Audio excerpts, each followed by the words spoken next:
My name is Cora Clark, and I'm 28 years old. This past weekend, my parents made me cook and clean for my sister's birthday party, 50 guests, the entire weekend, completely alone. I prepped food for 3 days straight, barely slept, and by Saturday afternoon I was so exhausted I could barely stand. When I finally asked my mother for help, she didn't just say no. She laughed. Then, in front of a room full of guests, she said, "You're the only one without a real job. You have the time." What my mother didn't know was that I'd just signed a contract worth more than my sister makes in a year. And what none of them knew was that my new CEO was standing in that room, listening to every single word. Before I tell you what happened when I set down the dishes and walked out, please take a moment to like and subscribe, but only if this story truly speaks to you. Drop your location and local time in the comments. Here's how one weekend changed everything. It started 2 weeks before Madison's party, with a text from my mother at 9 p.m. on a Tuesday. "Madison's birthday is coming up. She's very busy with her big case, so you'll handle everything. 50 guests. I'll send you the details."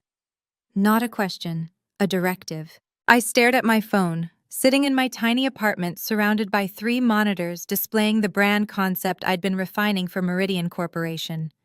The initial presentation was in 4 days. I'd been working 16-hour days for a week straight, barely sleeping, living on coffee, and the kind of focused intensity that happens when you know you're creating something extraordinary. I typed back, "Mom, I'm in the middle of a major project. Can we talk about—" Her response came before I could finish. "Honey, you work from home. You have flexibility. Madison is in court all week and has partner review coming up. This is what family does." There it was. That word. Flexibility. It was her code for, "Your work doesn't matter as much as Madison's." This wasn't new. Last Christmas I'd cooked for 23 people while Madison mingled with relatives, accepting compliments on her career. At her law school graduation, I designed and printed 200 programs, stayed up all night making centerpieces, and arrived at the ceremony to hear my father tell someone, "Madison organized all of this herself. Such a capable girl." When I'd quietly mentioned I'd helped, Mom had patted my hand. "Well, you had time to help, didn't you?" I looked at the Meridian email sitting in my inbox. Subject line, "Final review meeting, Thursday 2 p.m. Prepare for executive board." I had 4 days to perfect a presentation that could change my entire career. But I texted back, "Okay, send me the details," because that's what I always did. The grocery list arrived at midnight. 3 pages. Appetizers for 50, a full dinner menu, and a dessert spread that required ingredients from 4 different stores. At the bottom, "Madison wants everything elegant but approachable. You know what I mean. Thanks, sweetie." Wednesday, I drove to 3 grocery stores before my workday even started. The Meridian presentation was tomorrow, and I still hadn't finalized the color palette for their brand guidelines. Thursday morning, I was on a Zoom call with Meridian's executive team, presenting my concept while downstairs, ingredients for 50 people sat in my parents' refrigerator, waiting. The CEO, Christopher Hayes, appeared on screen for the first time. Mid-50s, sharp suit, the kind of presence that makes everyone sit up straighter. "Ms. Clark," he said, studying my presentation with genuine interest, "this brand narrative is exceptional. You've captured exactly what we've been trying to articulate for 3 years." "Thank you, Mr. Hayes. I'm going to be in your city this weekend. Family obligation. We should meet in person to discuss the contract details." My heart jumped. "I'd love that, but I have a family commitment Saturday." "Sunday, then?" "Saturday is— it's all day. My sister's birthday party." "Ah," he smiled. "Family comes first. I respect that. Actually, I'll be seeing an old college friend Saturday, Robert Clark. Any relation?" The room seemed to tilt. "That's my father." "Small world. Well, perhaps I'll see you there." The call ended. I sat staring at my screen, trying to process what had just happened when my phone buzzed. "Madison. Did you get organic eggs? The regular ones make the soufflé taste cheap. I hadn't even known she wanted soufflé. Nobody had asked if I could make soufflé. Saturday morning, 7 a.m. I'd been in my parents' kitchen since 6, prepping vegetables, marinating meat, setting up the coffee service. Madison came downstairs at 10 in silk pajamas, her hair in rollers. "Morning?" she said, pouring herself coffee from the pot I'd made. She frowned at the menu list on the counter. "Actually, I forgot to tell you, 3 of my guests are keto. Can you do something without carbs?" I looked at the lasagna I'd assembled at midnight. "Madison, I bought all the ingredients based on your menu." "I know, but Mrs. Patterson is really important. She's deciding on partner promotions next month." She said it like I was being difficult. "You're creative. Just improvise something." "I need to go buy different groceries then." "Great. Can you also grab champagne?" "The good stuff, not that Prosecco Mom drinks." She left before I could respond. Mom appeared in the doorway. "You're not dressed yet? Guests start arriving at 2. "I'm cooking, Mom. I'll change before they get here." "Well, don't take too long. You know how you get distracted." She grabbed her purse. "I'm going to help Madison get ready. Oh, and the bathrooms need cleaning. The cleaning lady canceled." She was gone before I could point out that I'd been working since 6 a.m. At noon, I was running to the grocery store for keto ingredients, still wearing the clothes I'd slept in. At 1:30, I was back in the kitchen, assembling a last-minute caprese salad while the main course simmered. At 1:45, I heard laughter from upstairs. Madison and Mom, doing her makeup, music playing. At 2 p.m., the doorbell rang. I was elbow-deep in raw chicken, my hair in a messy bun, wearing an apron splattered with tomato sauce. 50 guests were about to arrive, and I hadn't even showered. By 3 p.m., the house was full of people I didn't know, wearing clothes I couldn't afford, discussing careers I wasn't part of. I moved through them like a ghost, refilling drinks, collecting plates, retreating to the kitchen every few minutes to check timers and stir pots. In the bathroom, the only place I could lock a door, I finally looked at my phone. 7 missed calls from a number I didn't recognize. A voicemail from Sarah Chen, Christopher Hayes' assistant. "Ms. Clark, Mr. Hayes would like to confirm Sunday's meeting to finalize your contract. Please call back at your earliest convenience. He's very eager to move forward." Contract. The word hung in my head as I washed my hands and returned to a kitchen full of dirty dishes. This wasn't new, I realized. This exact feeling. Invisible. Interchangeable. Useful only for what I could provide. At my college graduation, I'd been the one taking photos of Madison with our parents, even though we'd walked the same day. Madison's degree was in pre-law. Mine was in design.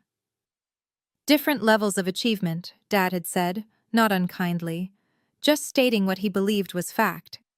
When I'd gotten my first freelance client, a local business paying me $3,000 for a logo, I'd excitedly told them at dinner. Madison had gotten a summer internship at a law firm the same week. Unpaid. "That's great, honey," Mom had said to me. Then, turning to Madison, "An internship at Morrison and Hewitt. Do you know how prestigious that is?" My $3,000, which had taken me 2 weeks of intensive work, disappeared into the space between courses. If I stayed quiet now, if I kept being helpful and flexible and available, I would be here forever. The daughter who had time, who could always help, whose work could always wait, because nobody actually believed it was work. I was arranging appetizers when a kind-faced woman in her 60s approached the kitchen. "Dear, these look beautiful. Did Madison hire a caterer?" "No, I made everything." "You did?" Her eyebrows rose. "All of this? Are you a professional chef?" "I'm actually a graphic designer. I'm Madison's sister." "Oh, I'm Sarah Bennett, her colleague's mother." She smiled warmly. "A designer. How wonderful. What kind of design?"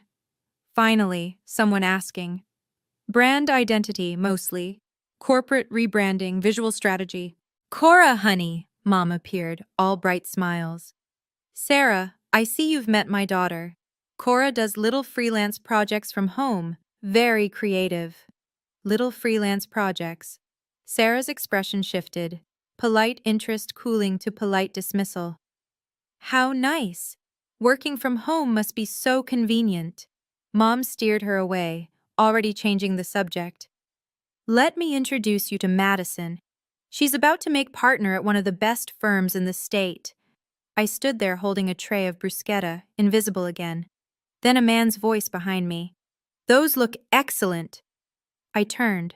Late 50s, expensive suit, holding a gin and tonic. Something about him was familiar, but I couldn't place it. Thank you. You made all of this yourself? Yes. Impressive.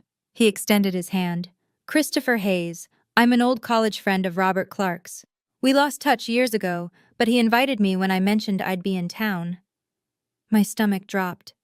Christopher Hayes, the CEO of Meridian Corporation, the man who was about to offer me a $240,000 contract, standing in my parents' kitchen, watching me serve appetizers in a sauce-stained apron. You work in design, if I remember correctly. His eyes were kind but searching. I do. What kind? Before I could answer, Mom's voice rang out from the living room.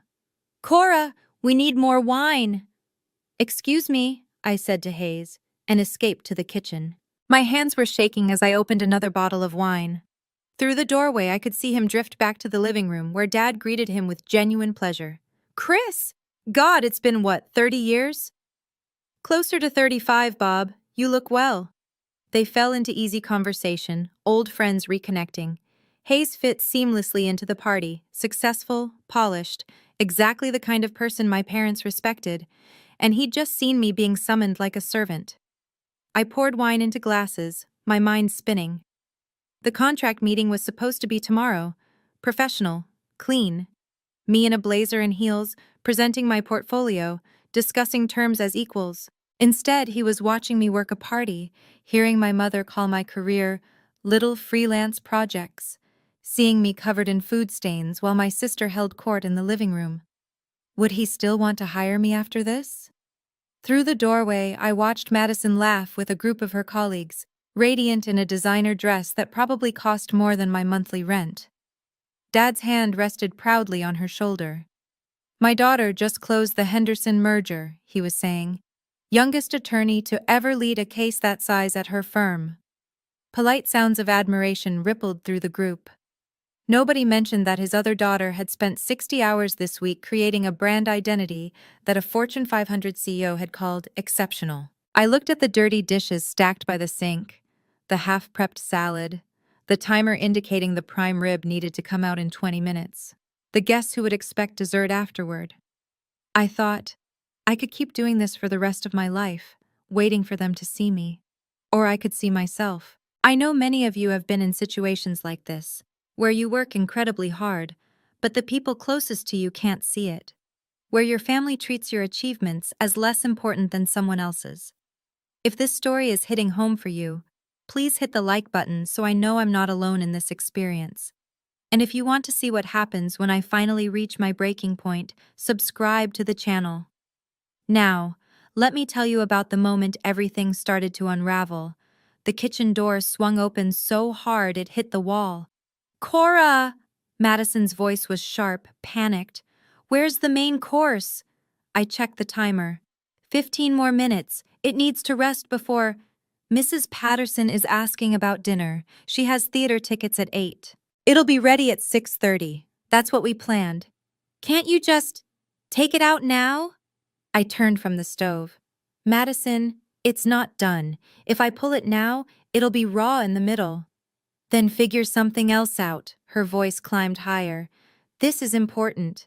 These are important people. I understand, but meat takes the time it takes. God, Cora. She pressed her fingers to her temples. Why do you always make things so difficult? I'm not making anything difficult. I'm following basic cooking. Just... She stopped, took a breath. Can you bring out the salad course early? Buy us time? The salad was supposed to come after... I don't care what it was supposed to do. Her perfectly applied makeup couldn't hide the stress in her eyes. I need you to solve this, please. There was something desperate in her voice, something beyond just a dinner schedule. Is everything okay? I asked quietly. Everything's fine. Everything's perfect. It just needs to stay perfect. She smoothed her dress. Mrs. Patterson is watching me tonight, evaluating. If this party isn't flawless. She didn't finish. Didn't need to. I got it then. The pressure she was under. Partner review. The constant performance. But understanding didn't make it fair. I'll bring out the salad, I said. Thank you. She was already heading back to her guests. And Cora? Maybe smile when you serve. You look a little intense. The door swung shut behind her. I stood there, holding a salad bowl, wondering when serving food in my own family's house had required me to also perform happiness. I found Mom in the hallway directing someone toward the bathroom. Mom, I kept my voice low. I need help. I can't cook and serve and clean up simultaneously. She turned, smile still in place from her conversation. Honey, you're doing fine. I've been working since 6 a.m. I'm exhausted. Well, Madison worked an 80-hour week preparing for her partnership review. She said it gently, like she was explaining something to a child. We all make sacrifices for family. But this is her party. Why am I the only one sacrificing? Her smile tightened. Because you have the time and flexibility. Madison is building a career. So am I. The words came out harder than I intended.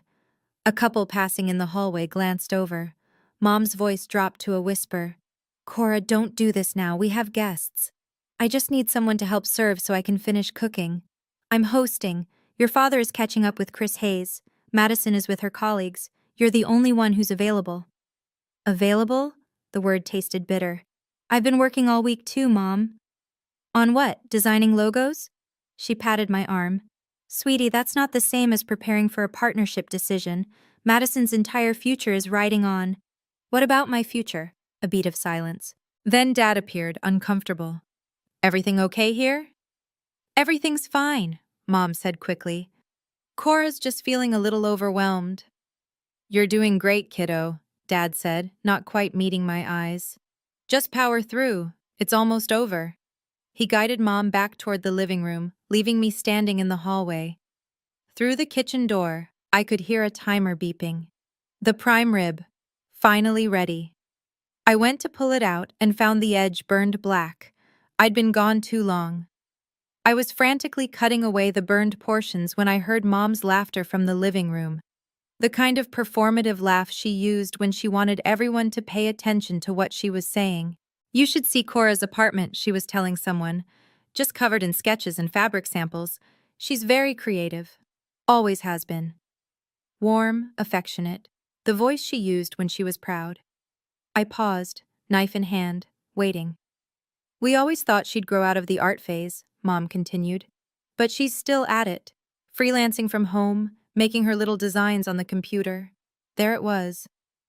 Linda, graphic design is a real profession, someone said. I didn't recognize the voice. Oh, of course, I'm sure it is. I just mean it's not like Madison's career path. You know, structured with benefits and retirement plans. Mom's voice carried that particular tone that sounded supportive but wasn't. Cora's always been more of a free spirit. Doesn't want to be tied down to a real job. Several people laughed. Polite, uncomfortable laughter. I stood in the kitchen doorway, still holding the carving knife. Probably 24 people could see me. Mom's back was to the kitchen, so she didn't notice. But Madison did. Our eyes met across the room. She looked away. Where is Cora, anyway? Someone asked. In the kitchen. Where else? Madison said, and the affection in her voice felt like a slap. My sister, always taking care of everyone. More warm laughter, like I was a beloved pet. I saw Christopher Hayes then, standing near the window with my father. His expression was unreadable, but he was watching me. Watching me stand there, in my stained apron, holding a knife, listening to my family casually dismiss everything I'd worked for. I stepped back into the kitchen before anyone could see my face.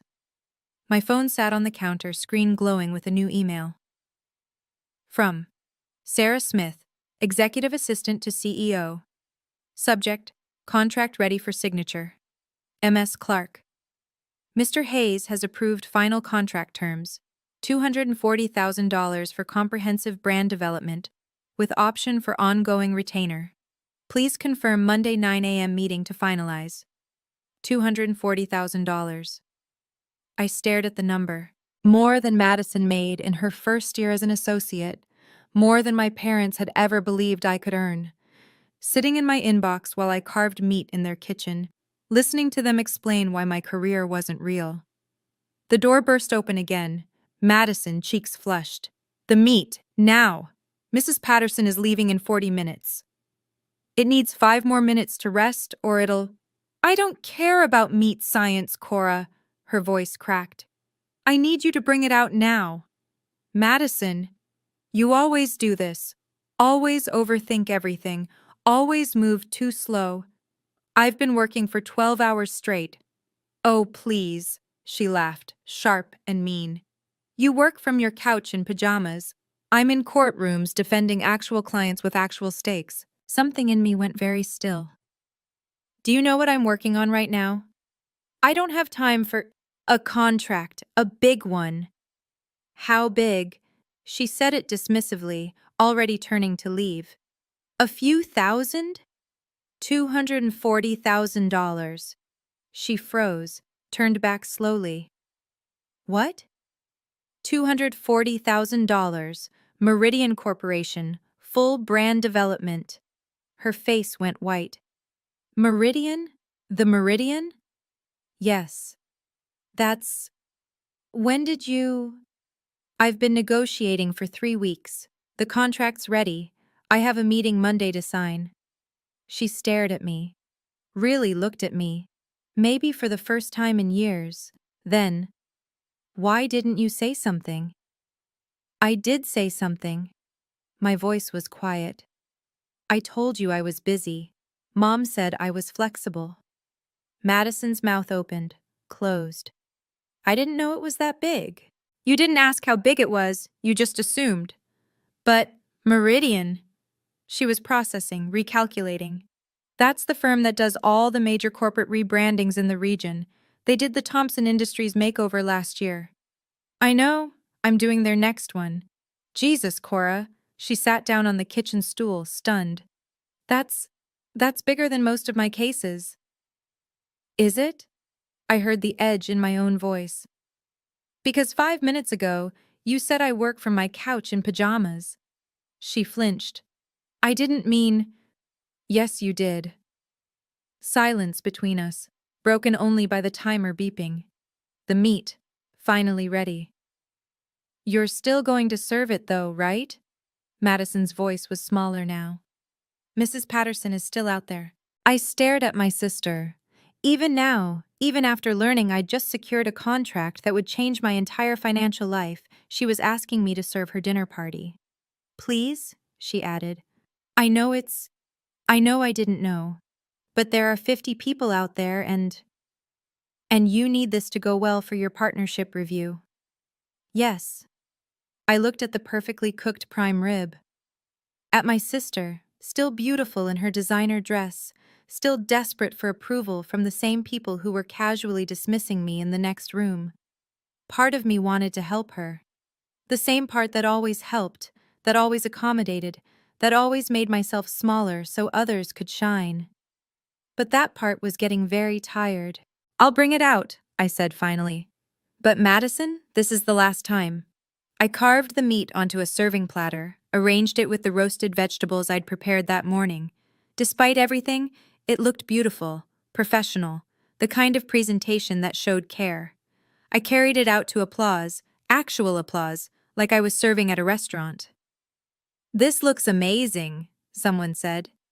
Cora, you've outdone yourself, Dad added, beaming. I set the platter down. Nobody said thank you. The applause was for the food, not for me. I turned to go back to the kitchen. Ms. Clark? Christopher Hayes stood in the hallway, away from the main group. Close enough to talk, far enough for privacy. Mr. Hayes, my heart was pounding. I'm sorry about all this. I didn't realize you'd be here. Don't apologize. His voice was kind, but his eyes were sharp, evaluating.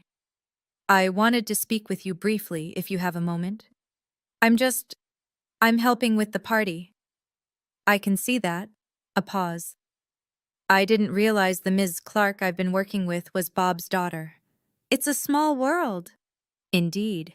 He glanced toward the living room, where my parents were serving themselves from the platter.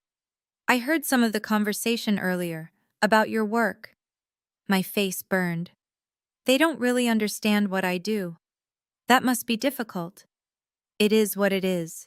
Ms. Clark, Cora, if I may. He leaned slightly closer. I built Meridian from nothing. My family thought I was insane to leave law school for marketing. They didn't speak to me for 2 years. I looked at him, really looked, saw something I recognized. When did they come around? I asked. When I stopped waiting for them to. He smiled, sad and knowing. Your contract is still valid. Monday, 9 a.m.? Yes, absolutely. Good, because your portfolio speaks for itself. A pause. You shouldn't have to prove yourself in your own home. Thank you, I said quietly. That means a lot, especially right now. Hayes nodded toward my parents. Bob was always brilliant with numbers, but terrible at seeing outside his own framework. If it wasn't accounting or law, it didn't quite register as real work to him. That hasn't changed. I imagine not. He paused. Can I tell you something I learned too late? Please. Talented people often get punished for being capable. You're good at cooking, so they ask you to cook. You're flexible, so they assume you have infinite time. You don't complain, so they think you don't mind. His eyes were steady on mine. But capabilities shouldn't be confused with obligations. I felt something loosen in my chest. Someone finally understood. The contract we're offering isn't charity, he continued. You're the best designer we interviewed, by a significant margin. Your work is extraordinary, and I need you to know that before you walk back into that kitchen.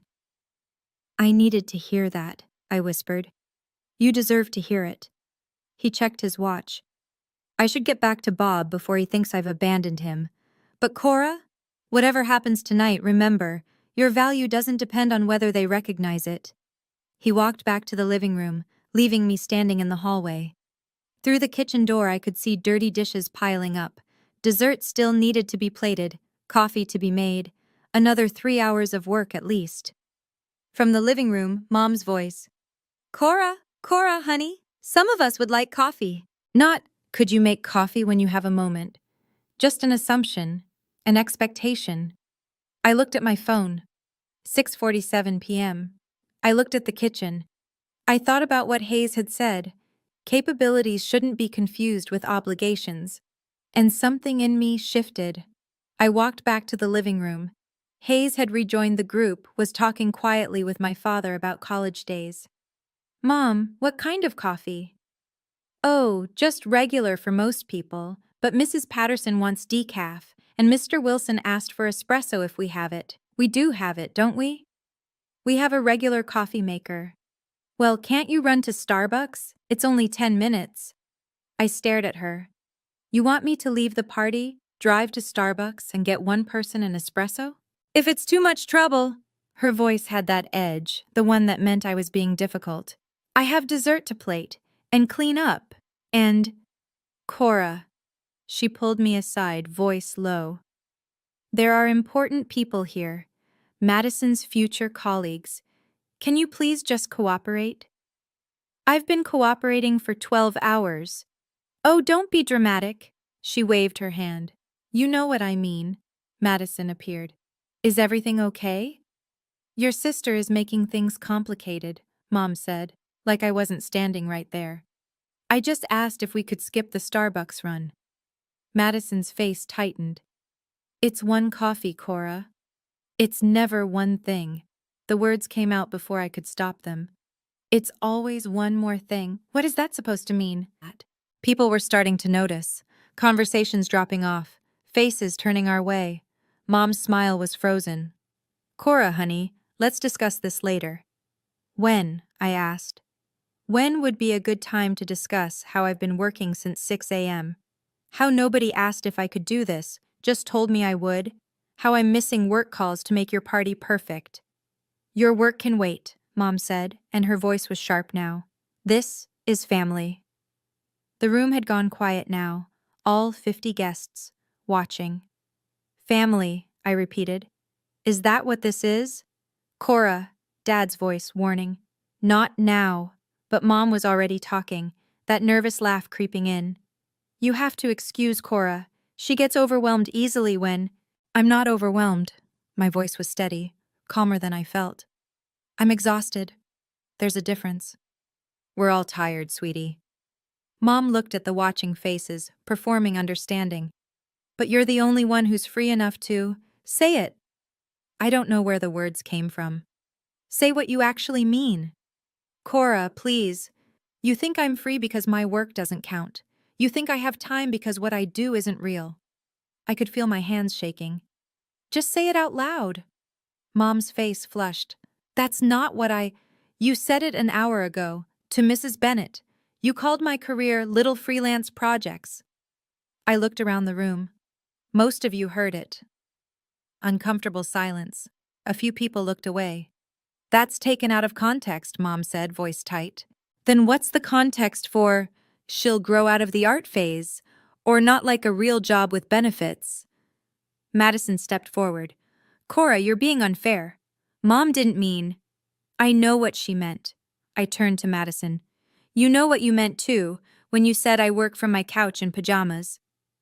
Madison's face went white. Several of her colleagues were watching her now, reassessing. I didn't… Madison started. You did, 30 minutes ago, in the kitchen. Mom's laugh was high, brittle. This is ridiculous. We appreciate everything you've done today, but you're clearly overtired and… I'm done, I said. Done with what? Mom's voice climbed higher. All of it. I pulled the apron over my head. The cooking, the serving, pretending this is normal. Cora. Dad stepped forward. You're upset. Let's talk about this privately. I've tried talking privately. You told me to power through. Because that's what adults do. Mom's composure was cracking. We don't throw tantrums when things get hard. This isn't a tantrum. This is me stating a boundary. A boundary? Madison's voice was sharp. You're abandoning your own family in the middle of a party? I'm not abandoning anyone. I'm declining to continue working for free while being disrespected. The room was frozen. 50 people, witnesses to a family implosion. Aunt Susan, who'd been quiet in the corner, spoke up. Linda, maybe we should… Stay out of this, Susan. Mom's face was red now. Cora, you're embarrassing yourself. Am I, or am I embarrassing you? This is my birthday, Madison said, and her voice broke. You're ruining my birthday. I'm not ruining anything. I made all the food. It's in the kitchen. Anyone can serve it. But you're supposed to… Madison stopped. Supposed to what? Be your caterer? Your maid? That's not what we… Mom started. Then what am I? I looked at each of them. If I'm family, why am I the only one working? If my career matters, why do you laugh about it? If you respect me, why am I in the kitchen while everyone else is out here? No one answered. That's what I thought. I folded the apron, set it on the coffee table. Dessert is in the fridge. Coffee's in the pot. You can handle it from here. I walked toward the door. Cora! Mom's voice was desperate now. If you walk out, don't expect to come back. I stopped, turned. Okay. The silence that followed was absolute. Okay, Mom repeated, like she couldn't comprehend the word. You said don't come back. I'm saying okay. You can't be serious. I'm very serious. I looked at the room full of people.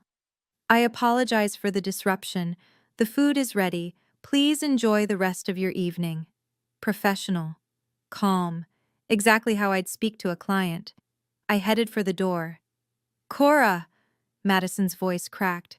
Please, all these people. We'll be fine. You're all adults. You can serve yourselves. But what about… She gestured helplessly at the kitchen. That's no longer my problem. I reached for the door handle.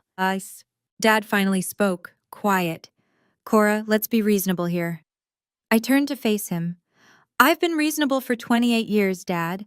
I've been flexible and helpful and available, and it's gotten me to this moment, standing in my own family's house, being told my work isn't real by people who don't even know what I do. My voice stayed steady. So no, I'm done being reasonable. Where will you go? Mom asked. My apartment, the one you said was covered in sketches and fabric samples, like that was something to be embarrassed about. I opened the door. Hayes appeared in my peripheral vision. He didn't say anything, just gave me the smallest nod. Enjoy your party, I said to the room. Happy birthday, Madison. I stepped outside. The cool evening air hit my face. Behind me, I heard Mom. She'll be back. She always comes back. I pulled out my phone, pulled up my email, and sent a reply to Sarah Smith. Monday, 9 a.m. confirmed. Looking forward to signing the contract. Then I got in my car and drove away. For the first time in my life, I didn't look back. Have you ever had to choose between your own self-respect and keeping the peace with your family?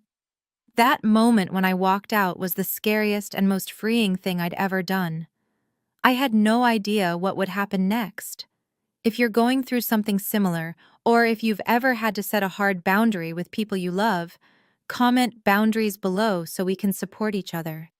And if you want to know what happened after I left, especially about that envelope delivered at 11 p.m., keep watching. What comes next changed everything. I sat in my car for 15 minutes, hands gripping the steering wheel, engine off. Part of me expected someone to come after me. Madison, Dad, someone. No one did. My phone started buzzing around 7:30. First Madison. Cora, please come back. People are asking about dessert. Then Mom. This is childish, and you're embarrassing the entire family. We will discuss this later. Then Dad. Kiddo, I understand you're upset, but can you please come back and help finish the party? We can talk after. I didn't answer any of them. At 7:45, Aunt Susan texted, Good for you, honey, don't you dare go back tonight. I almost cried reading that. At 8 o'clock, Madison again. Do you know how humiliating this is? Mrs. Patterson asked why you left. What am I supposed to say? I turned my phone to Do Not Disturb and started the car. Aunt Susan texted me the next morning with what had happened after I left. She wrote it all out like a play-by-play. Your mother tried to salvage things, put on a brave face, said you weren't feeling well, but people had heard the argument. They knew. Madison tried to serve dessert herself, dropped a tray, cream everywhere. One of her colleagues helped clean it up, which made it worse somehow, Madison having to accept help for once. Your father made coffee, forgot to put in a filter, grounds in everyone's cup. By 8:30 people were leaving, making excuses about early mornings and babysitters. Mrs. Patterson left without saying goodbye to Madison. And Christopher Hayes. Susan paused here, added 3 dots like she was savoring it. Hayes stayed until the end, talking to your parents. His face was very serious. I read that 3 times. Hayes had stayed, had talked to them. I wondered what he'd said. Aunt Susan called me the next day to fill in the details. You need to hear this, she said. I was in the kitchen cleaning up. Someone had to. And I heard the whole thing. What did Hayes say? Oh, honey, he waited until most people left, just family and a few stragglers. Then he walked right up to your father and said, Bob, we need to talk about your daughter. My heart started pounding. Your dad said, Chris, I'm so sorry about Cora's behavior tonight. She's been under stress. And Hayes cut him off, said, I'm not talking about her behavior. I'm talking about her career. Your parents both froze, and Hayes just kept going, very calm, very professional. He said, I've been negotiating with Cora for the past month about a position with my company. She's the most talented designer I've seen in a decade. What did they say? Your mom asked what kind of position, and Hayes said, Susan paused for effect. He said, $240,000 contract for comprehensive brand development. Plus, we're discussing bringing her on as brand director with a base salary of $180,000. I had to sit down. Your mother's face, Cora. I wish you could have seen it. What did she do? Nothing at first, just stood there. Then she said, Cora never mentioned any of this. And? Hayes looked at her, and I swear it was the coldest professional look I've ever seen, and he said, She tried to. I heard you tell someone her work was a little freelance project she'd grow out of. Dead silence, Susan said. You could have heard a pin drop. Madison tried to explain. We didn't know it was that significant. And Hayes said, You didn't ask. What happened then? I asked. Mrs. Patterson was still there, Susan continued. She'd been putting her coat on by the door, but she stopped when Hayes started talking. And she turned around and said to Madison, You didn't know your sister had secured a 6-figure contract? Oh my God. Madison tried to recover, said something about you being private, keeping things to yourself, and Mrs. Patterson said, and I quote, Or perhaps you didn't ask because you'd already decided her work wasn't worth asking about. I could hear the satisfaction in Susan's voice. The 3 other people who were left, people from Madison's firm, they were all listening. One of them said, Meridian Corp is one of the most selective agencies in the region. That's incredibly competitive. Your father finally found his voice. Asked Hayes how long he'd known you were his daughter. Hayes said he'd realized it today, at the party, that he'd come to reconnect with an old friend, and discovered that friend's daughter was the brilliant designer he'd been working with. What did Dad say? He said, I had no idea Cora was doing work at that level. And Hayes, God, I loved this. Hayes said, That's because you never asked what level she was working at, you just assumed it was beneath you. He said that? Word for word, in front of everyone. There was a pause. Then Susan added quietly, Mrs. Patterson pulled Madison aside before she left. I couldn't hear everything, but I caught the words judgment and leadership concerns. Madison's face was white. What does that mean? It means, Susan said, that Madison's partnership review just got a lot more complicated. By Sunday afternoon, it was on Facebook.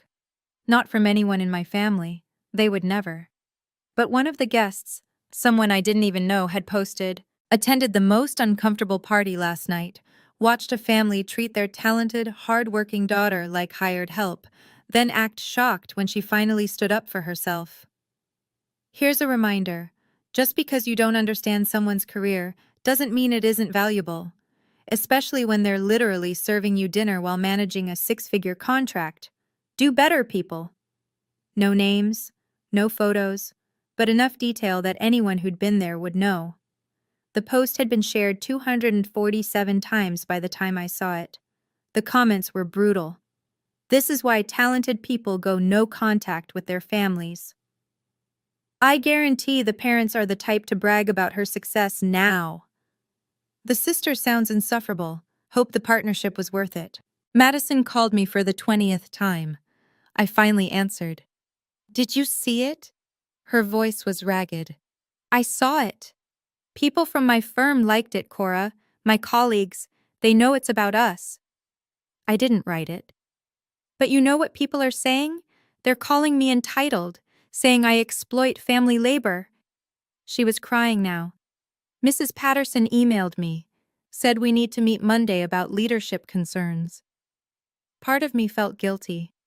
The part that had been trained to prioritize Madison's feelings over my own needs, but a larger part of me felt nothing at all.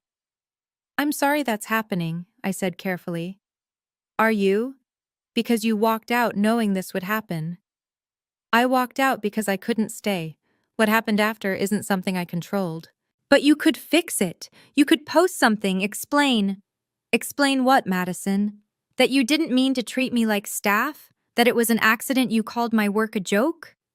Silence. That's what I thought, I said, and hung up. Sunday night, 11:03 p.m., my phone rang. It was Aunt Susan, breathless. You need to hear this. What happened? Someone just knocked on your parents' door, a woman in a business suit, professional, polished. She asked for Linda Clark. Who was it? She said her name was Sarah Smith. She's Christopher Hayes's executive assistant. My heart stopped. She handed your mother an envelope, a formal one, thick paper. Then she said, Mr. Hayes wanted to ensure this was delivered personally tonight. It concerns Ms. Cora Clark. What's in it? I don't know yet. Your mother's still standing in the doorway holding it. She looks terrified. Is it about the contract? Sarah didn't say, just delivered it and started to leave. But then Madison ran to the door and asked what it was about, and Sarah turned back. I was gripping my phone so hard my knuckles were white. Sarah pulled out her tablet and read from it. Very formal, very professional. She said, Mr. Hayes wishes to inform the Clark family that Ms. Cora Clark will begin her position as brand director of Meridian Corporation this Monday. Starting salary is $180,000 annually, plus performance bonuses. Mr. Hayes wanted to ensure the family understands the significance of her role. Oh my God! Your mother actually swayed, like she might faint. Your father had to steady her. What did Sarah say then? She said, Mr. Hayes also wanted me to convey that he was impressed by how Ms. Clark handled herself under pressure. He believes that someone who can set clear boundaries in her personal life will excel at protecting the company's brand integrity. Then she handed over the envelope and left. What was in the envelope? Hold on, they're opening it now. It's the contract, Susan breathed. A copy of the full contract, with a note. What does the note say? Mr. and Mrs. Clark, your daughter is one of the most gifted professionals I've had the privilege to work with. I hope you're as proud of her as I am to have her on my team. Regards, Christopher Hayes. I heard something crash in the background of Susan's call. What was that? Your mother dropped a glass. She's crying. Actually crying. Susan's voice was awed. Madison picked up the contract. She's reading through it. I can see her face. Cora, she's devastated. Why? Because it's real. All of it. The salary, the position, the scope of work. It's not some small freelance gig. It's a major corporate role. Susan paused. Your father just said, she's making more than Madison. What did Madison say? Nothing. She's just staring at the contract. And Mom? She's looking at the note from Hayes, reading it over and over. She keeps saying, we didn't know. We didn't know. They didn't ask, I said quietly. Exactly what Hayes wrote in his note. There's a PS at the bottom. In my experience, the most talented people are often the most underestimated by those closest to them. Perhaps because excellence in unconventional forms makes us question our own assumptions. Susan laughed, sharp and delighted. He's calling them out, professionally, politely, but definitely calling them out. What are they doing now? Your mother's trying to call you. Your phone's ringing? I looked at my screen, Mom's name lighting up. I let it go to voicemail. I need time, I told Susan, before I talk to them. Good, she said firmly. Make them wait. Like they made you wait for 28 years. By Monday morning, I had 53 missed calls. 20 from Mom, 15 from Dad, 18 from Madison. The voicemails ranged from apologetic to defensive to desperate. Mom. Cora, honey, please call me. We need to talk about this. I had no idea about your job, about any of it. Please. Dad. Kiddo, I'm proud of you. I should have said that years ago. Can we talk? Madison. Cora, Mrs. Patterson postponed my partnership review. She wants to see how I handle family dynamics first. Please, I'm sorry. I'm so sorry. I listened to all of them while getting ready for my 9 a.m. meeting with Hayes. Then I sat down and wrote an email. To all three of them. Subject: boundaries. I'm not angry with you. I'm hurt, but I'm not angry. I need you to understand the difference. I don't need you to understand my career, but I need you to respect it. I don't need you to be impressed by my success, but I need you to stop dismissing it. For the next 3 months, I won't be attending family gatherings. I need space to build my boundaries and focus on my new role. This isn't punishment, it's self-preservation. When I'm ready to reconnect, we'll do it on neutral ground. Not at your house where I've spent my life being useful. Somewhere where we can talk as equals. I love you, but I love myself more now. And that's not selfish. It's survival. Cora. I sent it before I could second-guess myself. Mom's response came in 2 minutes. Cora, please don't shut us out. We're your family. I wrote back. Family is supposed to build you up, not tear you down. I'll be in touch when I'm ready. Then I put my phone on silent, put on my best blazer, and drove to Meridian Corporation to sign my contract. Susan told me later what happened to Madison that Monday. Mrs. Patterson called her in at 8 a.m., before Madison could even set down her briefcase. Sit down, Madison. Madison sat. We need to discuss Saturday night. I can explain. I don't need explanations. I need to understand your judgment. Mrs. Patterson folded her hands on her desk. You treated a 6-figure professional like household staff, in front of colleagues, in front of clients. I didn't know about her contract. That's precisely the problem. You didn't know because you didn't ask. You made assumptions about the value of her work based on… what? That it wasn't law? Madison's face went red. It was a family situation. And family situations reveal character. Leadership isn't just about winning cases, Madison. It's about seeing people clearly, valuing different kinds of expertise, understanding that there are multiple paths to success. A long silence. Your partnership review is being postponed 6 months. Madison's face went white. 6 months? You need to demonstrate growth in areas beyond legal skill. Empathy, collaborative thinking, the ability to work with diverse teams that include people who don't fit your narrow definition of success. But the Henderson merger was excellent legal work. No one's questioning your competence as an attorney. Mrs. Patterson's voice softened slightly. But partners represent our firm's values. Right now, you're showing us that you only value what looks like your own path. That's a problem. Madison left the office 10 minutes later. She called me immediately. I didn't answer. She texted, I lost 6 months. 6 months of my career. Because of Saturday. I texted back. I lost years of respect from my own family. We're not the same. She didn't respond. The social fallout came quickly. Mom's book club met on Wednesday. She'd been a member for 12 years. Susan heard about it from Margaret, one of the members who'd been at the party. The group leader pulled Mom aside before the meeting started. Linda, we think you should take some time away from book club. Just for a month or 2. Why? Mom's voice was small. Several members were uncomfortable with what happened Saturday. The way you spoke about Cora. The assumptions you made. That was private. It was in front of 20 people. And the Facebook post made it public. The leader wasn't unkind, just firm. We think some space would be good. For everyone. Mom came home and cried for an hour. Dad had his own reckoning at the golf club. 2 of his regular partners canceled their Sunday game.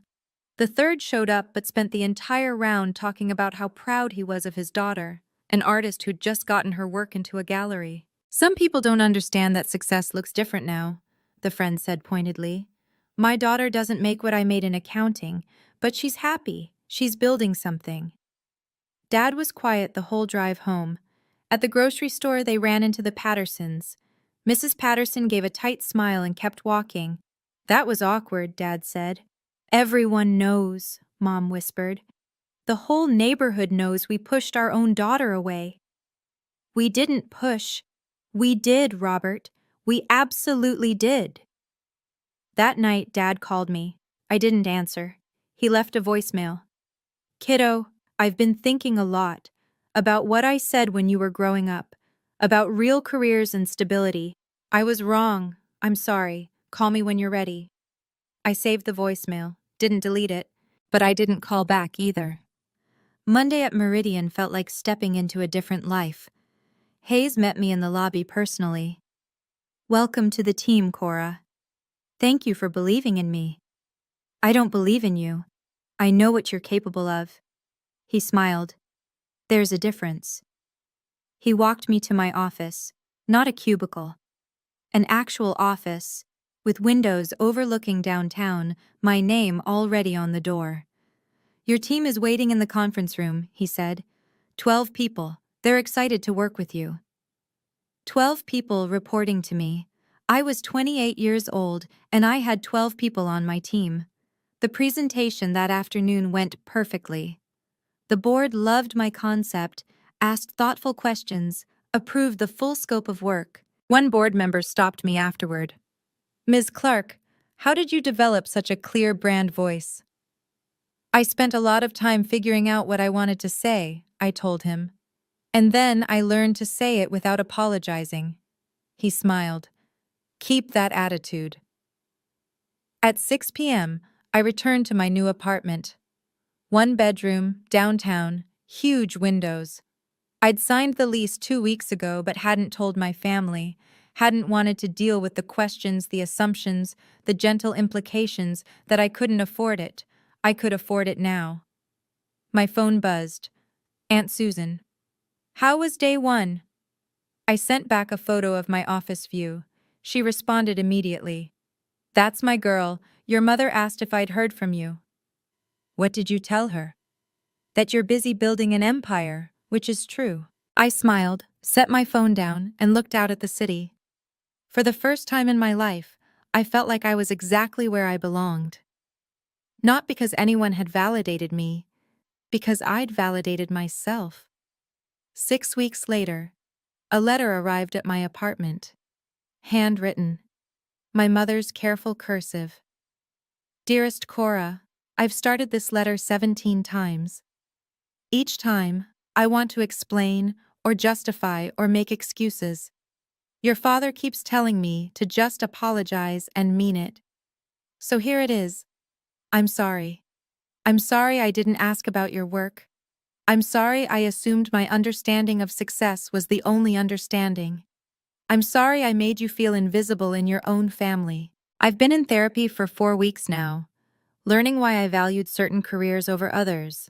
It's uncomfortable work, realizing your own biases, seeing how you hurt people you love. Your father and I have both been going. Madison too. We're not asking you to forgive us. We're not asking you to come back. We just wanted you to know we're trying to understand where we went wrong. If you're ever ready to talk, we'd like to meet. Wherever you're comfortable. Whenever you're ready. We love you. We're proud of you. We should have said both of those things every single day. Mom, I read it 3 times. Part of me wanted to crumple it up, to stay angry, stay distant, make them feel what I'd felt for so many years. But that wasn't who I wanted to be. A week later, I texted Mom. Coffee, public place, 1 hour, next Saturday. She responded in 30 seconds. Yes, thank you. Where? Saturday came. I arrived at the coffee shop first, chose a table by the window. Neutral territory, limited time, my rules. They walked in 10 minutes early, looking nervous. We all sat down. Nobody spoke for a full minute. Then Dad said quietly, "We're really proud of you, kiddo. I should have said that at your college graduation. I'm saying it now." I looked at my parents. Really looked at them. They'd aged in 6 weeks. Or maybe I was just seeing them clearly for the first time. I need to set some rules, I said. If we're going to rebuild this. Anything, Mom said quickly. 1. I won't attend family events where I'm expected to work without being asked first. And I need to be asked, not told. They nodded. 2. My career isn't a topic for jokes or comparisons. What I do is as valid as what Madison does. Of course, Dad said. 3. If anyone crosses these boundaries, I leave. No drama, no explanation. I just go. We understand, Mom whispered. And 4. This rebuilding takes time. I'm not moving back into the family dynamic we had before. That version is gone. Silence. Then Dad reached across the table, stopped just short of my hand. "Can I?" he asked. I nodded. He took my hand. "We don't want the old dynamic back either. It wasn't fair to you. We're learning that now." We talked for an hour, not about the party, about the years before it, the patterns, the assumptions. "I thought I was being supportive," Mom said, "telling you to be creative, to follow your passion. I didn't realize I was also telling you it didn't count as real work." "Words matter," I said, "especially from family." 3 months later, Madison made partner. Her firm threw a celebration dinner. She called me personally to invite me. "No expectations. You don't have to help with anything. I just want you there." I went. We sat together, and she introduced me to her colleagues. "This is my sister Cora. She's the brand director at Meridian Corporation, probably the most talented designer in the region." She said it with genuine pride. We weren't perfect. We still had work to do. But it was a start. If you've stayed with me this far, thank you. Walking away from my family that night was the hardest thing I've ever done. But it taught me that boundaries aren't about being cruel. They're about being honest. If you're struggling with family expectations, with being underestimated, with wondering if you should speak up, I hope this story gives you permission to value yourself. Comment: I see my worth if you're committing to respecting yourself the way I learned to respect myself. And if you want more stories about setting boundaries and finding your voice, check the description for my next video. I'll see you there.